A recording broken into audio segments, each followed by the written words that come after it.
gitu ya. Iya, Dari kuliah itu memang udah mencoba. di tahun 2021 ya PPKB tadi. Tahun 2022-nya itu aku coba ikut Duta Literasi Ekonomi Syariah POSE. Mungkin usaha di sini tergantung sama kegiatan yang kita ikuti. Kalau PPAP mungkin kan dia lebih ke Indeks Pembangunan Pemuda kan. Ya kayak jalan-jalan gitu. Mungkin jalan-jalan. sama kayak teman-teman di rumah ya, jalan-jalan. Kadang kalau ada waktu luang aku kunjungi tempat wisata-wisata yang ada di Bengkulu.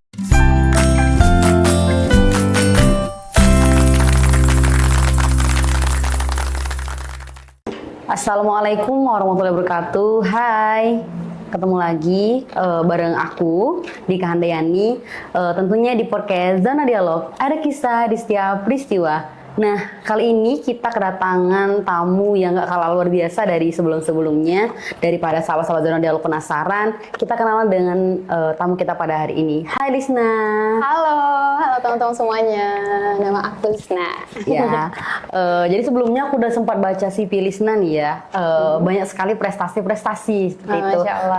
Maksudnya Lisna boleh perkenalan lagi dengan sahabat-sahabat Zona Dialog, lebih mengenal Lisna gitu. Boleh. Berapa saudara, rumahnya di mana? Oh, saudara juga ya? Iya, boleh.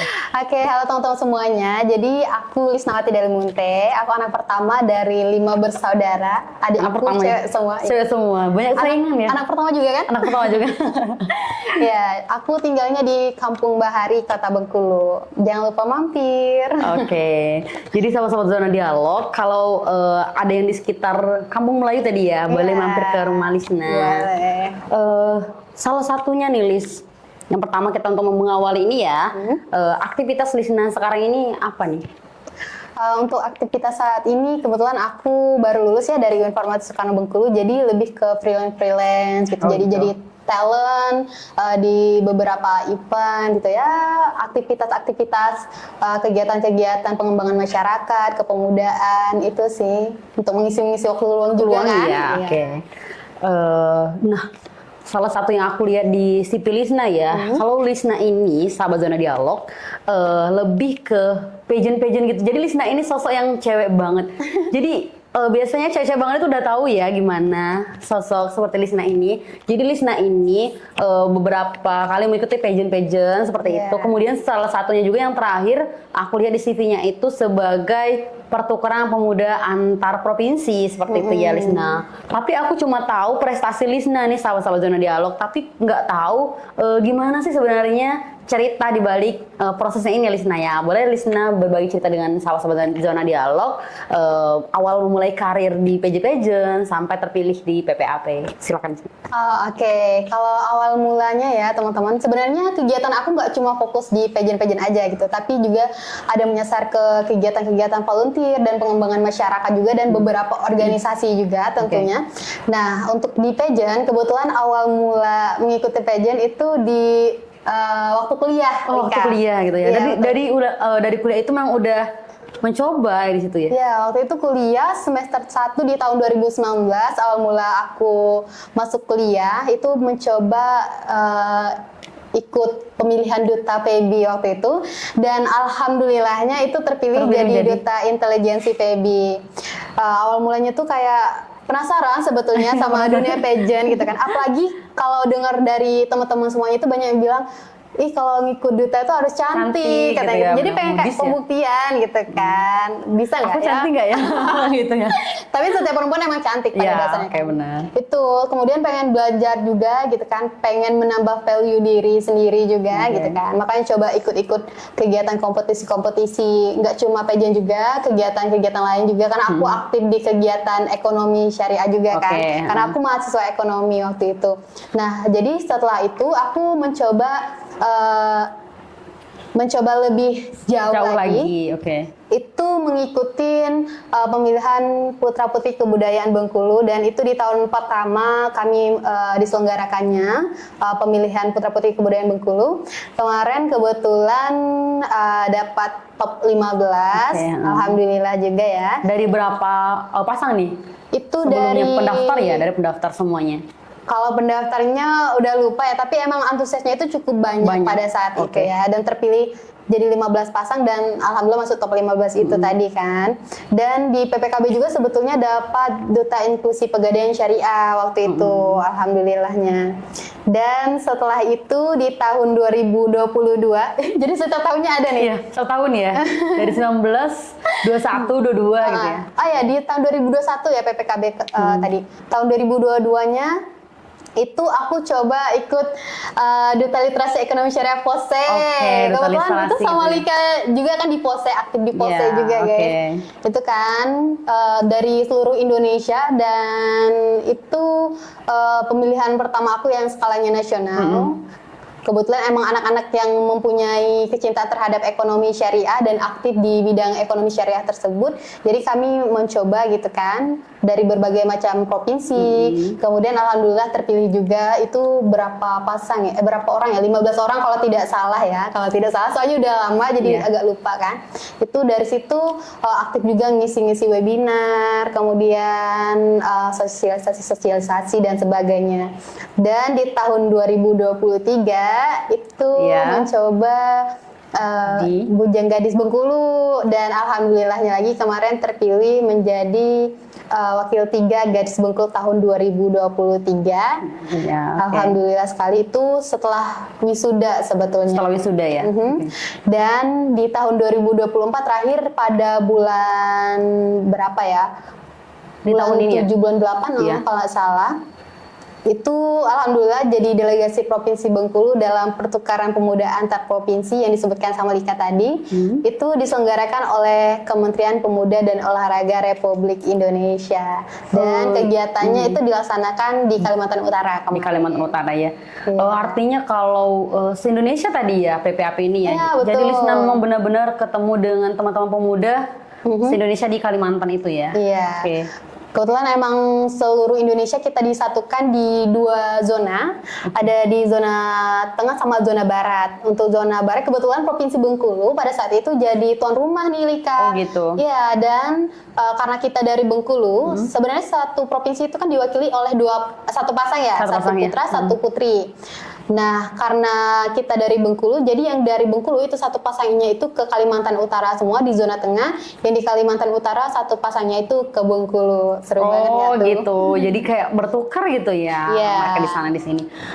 Yang paling berkesannya nih di antara semua pageant-pageant tadi ya, mulai dari duta di FEBI kalau nggak salah tadi ya di FEBI, kemudian di PPKB kalau nggak salah ya. Di antara semua pageant itu yang menurut Lisna yang berkesan, yang paling berkesan deh menurut Lisna.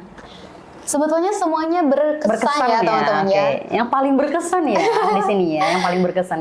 Agak sulit sih milihnya, cuman kalau yang kayak dipilih satu nih di antara sekian banyak yang paling berkesan itu mungkin yang PPAP kemarin ya. Karena itu pertama kali aku coba keluar dari Pulau Sumatera gitu kan, menyeberang ke pulau sebelah gitu kan, ke Kalimantan. Biasanya kan cuma di Bengkulu aja atau mentok-mentok itu lewat Sumatera Selatan kalaupun ada kegiatan kan. Nah, jadi itu cukup berkesan sih, apalagi kita bertemu dengan teman-teman dari berbagai daerah di Indonesia gitu kan, disatukan dalam satu tempat, dan hal tersebut sebenarnya menambah kayak wawasan kita, kemudian kecintaan kita terhadap Indonesia itu sendiri, karena kita tahu ya bahwa Indonesia itu kan beragam budaya juga kan, beragam adat istiadat. Jadi bisa belajar, bisa mengenal teman-teman yang ada di seluruh Indonesia. Itu salah satu hal yang paling berkesan dalam hidup saya tentunya. Boleh nih Lisna, sebagai pemuda Bengkulu asli ya nih ya, boleh bagi dengan sahabat-sahabat Zona Dialog bagaimana sih sebenarnya tips dan triks supaya bisa lolos dan menjadi kandidat selanjutnya nih di PPAP. Silakan Lisna. Tips and tricks supaya lolos PPAP ya. Sebenarnya setiap orang punya tips and triknya masing-masing, tapi kalau untuk aku itu ada 3 tips. Yang pertama itu niat, yang kedua ikhtiar, dan yang ketiga itu adalah tawakal.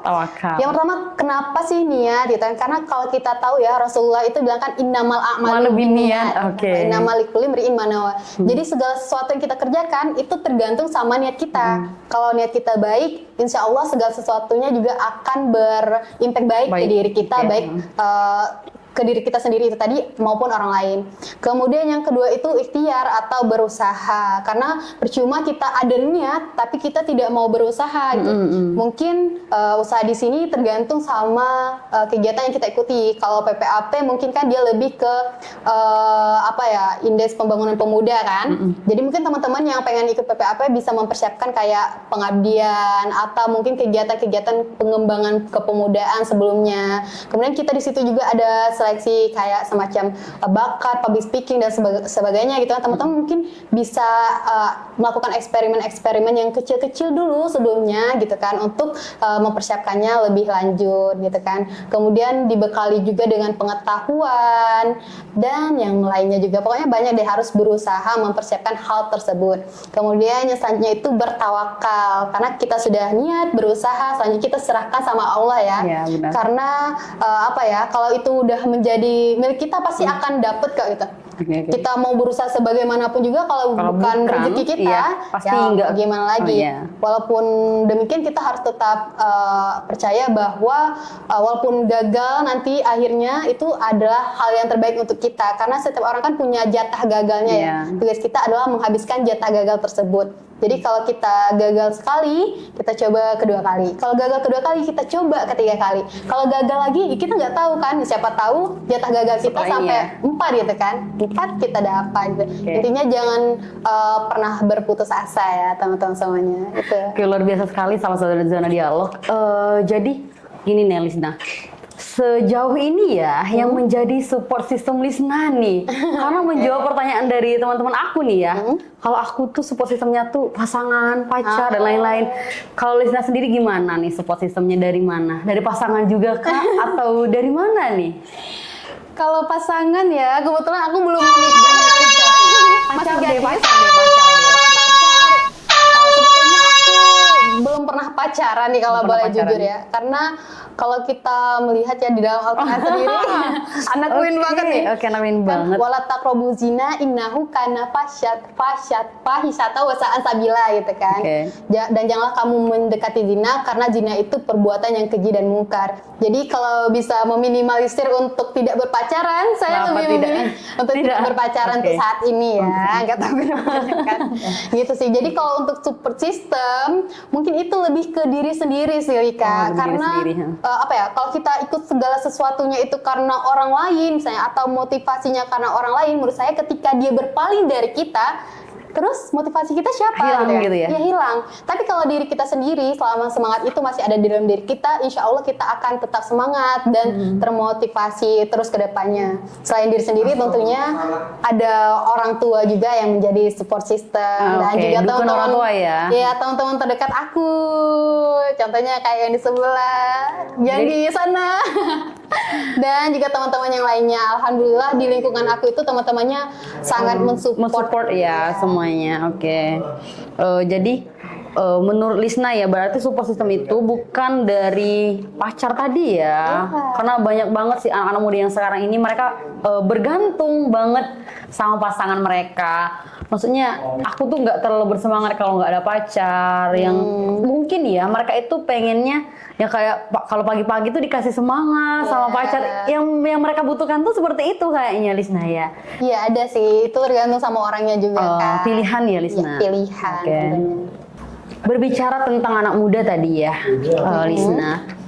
Banyak juga anak muda yang sekarang ini tuh, karena sekarang ini ke zaman digitalisasi kan. Jadi mereka benar-benar aktif banget pengguna sosial media gitu. Nah, kalau menurut pendapat Lisna gimana sih untuk anak muda yang bergantung dengan sosial media, atau mereka itu diatur dengan sosial media? Trennya kayak gini, kita harus mengikuti ini, trennya kayak gini, kita harus mengikuti kayak gini. Kalau menurut Lisna gimana nih, Lis?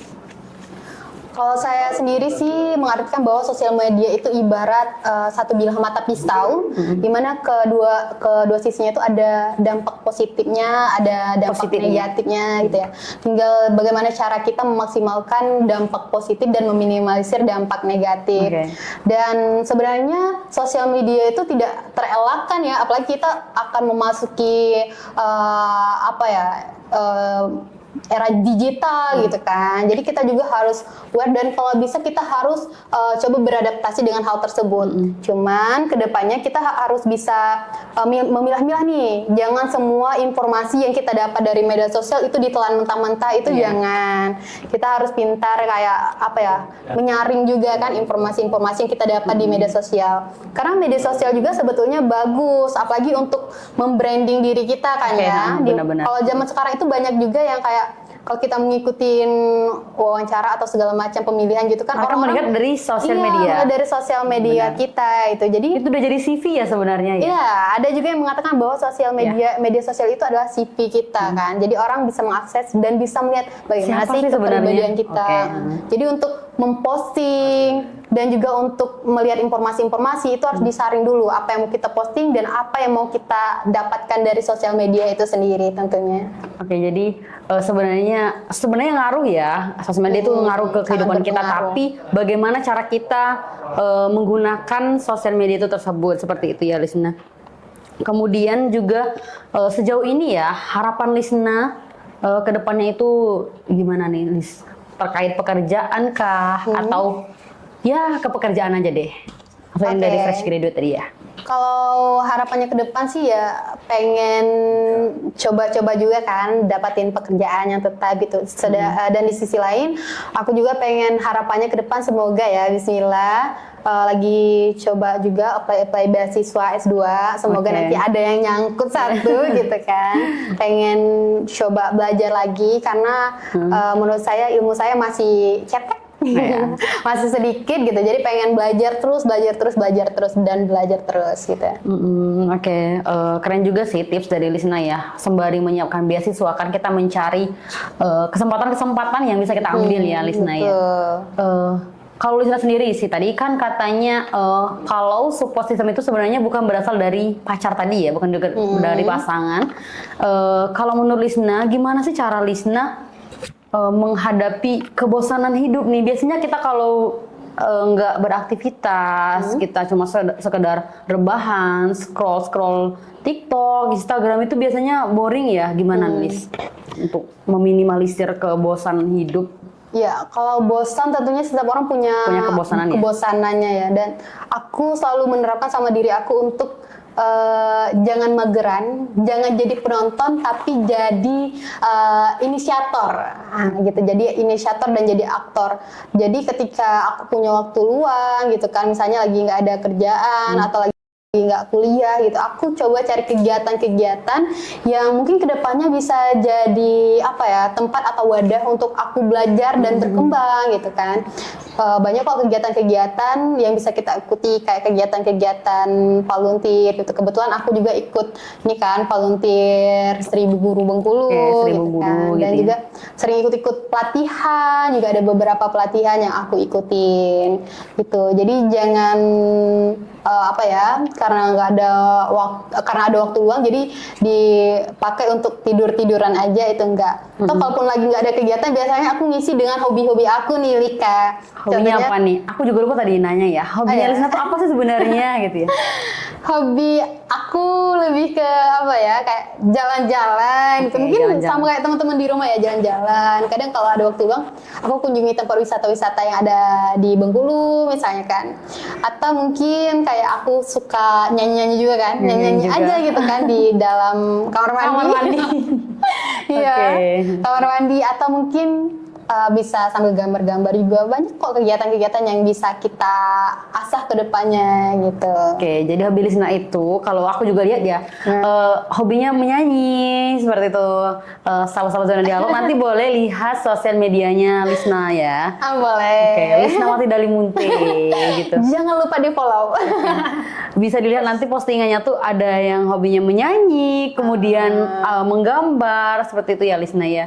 Jadi Lisna ini termasuk pemuda yang berprestasi, sahabat-sahabat Zona Dialog. Sebelumnya nih Lisna, aku mau kasih challenge nih sebelum kita tutup ya pertemuan kita. Boleh Lisna kasih motivasi nih buat sahabat-sahabat Zona Dialog yang sedang menonton atau teman-teman yang di luar sana juga. Bagaimana sih untuk tetap mempertahankan semangat kita, untuk tetap meningkatkan value sampai kita benar-benar menemukan, oh ini fashion aku banget nih, gitu. Boleh silakan Lisna. Kalau motivasinya ya untuk teman-teman semua, dan ini juga menjadi motivasi aku sendiri, supaya aku tidak terjebak dalam kebosanan tadi. Aku selalu berusaha untuk mencoba hal-hal baru tentunya, dan sebisa mungkin untuk menjadi orang yang bermanfaat bagi orang lain, karena sebaik-baik kita adalah orang yang bermanfaat untuk orang banyak gitu. Itu sih Aja. Iya. Jadi seperti itu ya, sahabat-sahabat Zona Dialog.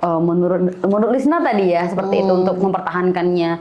Jangan lupa teman-teman juga untuk jangan nyaman dengan zona yang sekarang ini ya, yang dirasakan. Apalagi kayak fresh graduate, kita mencoba apply aja pekerjaan. Iya. Kalau enggak meningkatkan skill dari hobi, seperti itu ya Lisna ya. Kalau melihat dari kesukaan Lisna tadi sih di dunia pageant tadi ya, biasanya apa ya, benar kata Lisna sih, kalau di pageant itu biasanya orang-orang yang cantik-cantik seperti itu kan, yang tinggi-tinggi, yang modis lah, yang fashion gitu ya. Lisna pernah nggak sih merasakan insecure gitu dengan teman-teman di pageant? Gimana nih Lis? Aku pede walaupun aku nggak secantik mereka. Maksudnya cantik ini kan banyak kualifikasi ya Lisna ya. Kalau ukurnya dari berbagai sisi, ada yang dari kecerdasannya. Kalau menurut saya gimana nih?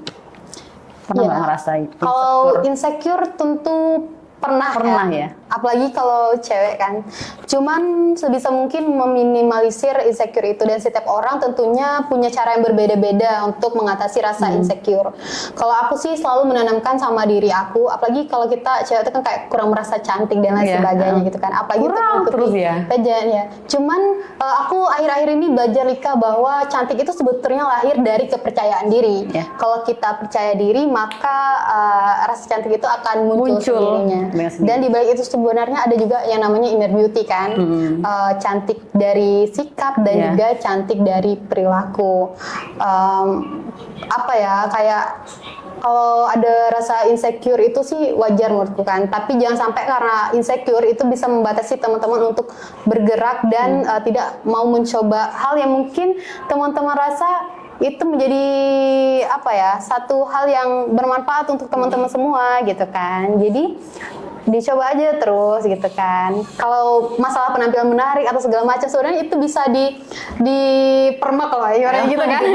Iya, apa yang bikin kita jadi menarik? Contohnya misalnya kayak kita merasa insecure nih sama wajah kita bisa make up, atau mungkin kita bisa memperbaiki pakaian kita. Pakaian itu kan nggak harus bagus atau baru gitu, yang penting rapi gitu kan. Dan untuk menarik orang lain itu juga setidaknya kita tuh ada value gitu. Kalau saya berpikiran gini, kalau setiap orang itu punya nilai 8 dari segi look gitu kan, dan aku di posisi 6 dari segi look gitu kan, artinya aku masih kurang beberapa poin lagi kan. Di beberapa poin itu aku akan maksimalkan di bidang yang lain nih, entah itu dalam bidang public speaking aku tambahkan, mungkin bisa nambah jadi 10 poin. Dari segi attitude mungkin bisa kita tambahkan, mungkin bisa nambah lagi jadi 1 poin. Jadi udah berapa poin itu kan. Terus dari hal-hal yang lain mungkin dari bakat bisa kita tambahkan, itu juga udah menambahkan poin, sehingga poin kita juga sama dengan mereka yang mungkin ya kita anggap mereka cantik banget ya, kok aku enggak gitu kan. Jadi ada poin-poin yang mungkin bisa kita jadikan daya tarik dari diri kita, tidak cuma dari paras atau look gitu kan. Dan sebetulnya itu tadi balik di awal tadi, kalau masalah penampilan, looking dan segala macam itu bisa kita coba makeover kok gitu kan. Jadi jangan takut teman-teman, cuman karena insecure, jadi kita harus lebih bersyukur ke diri kita, karena setiap kita itu pasti punya value-nya masing-masing. Kalau mau kita bahas semua ya, terkait tentang kepemudaan atau dari tentang kisah Lisna sendiri, mungkin waktunya lebih panjang ya Lisna. Nanti semoga kita bisa dipertemukan di lain waktu lagi untuk membahas selanjutnya part selanjutnya tentang Lisna. Seperti itu, sahabat-sahabat Zona Dialog.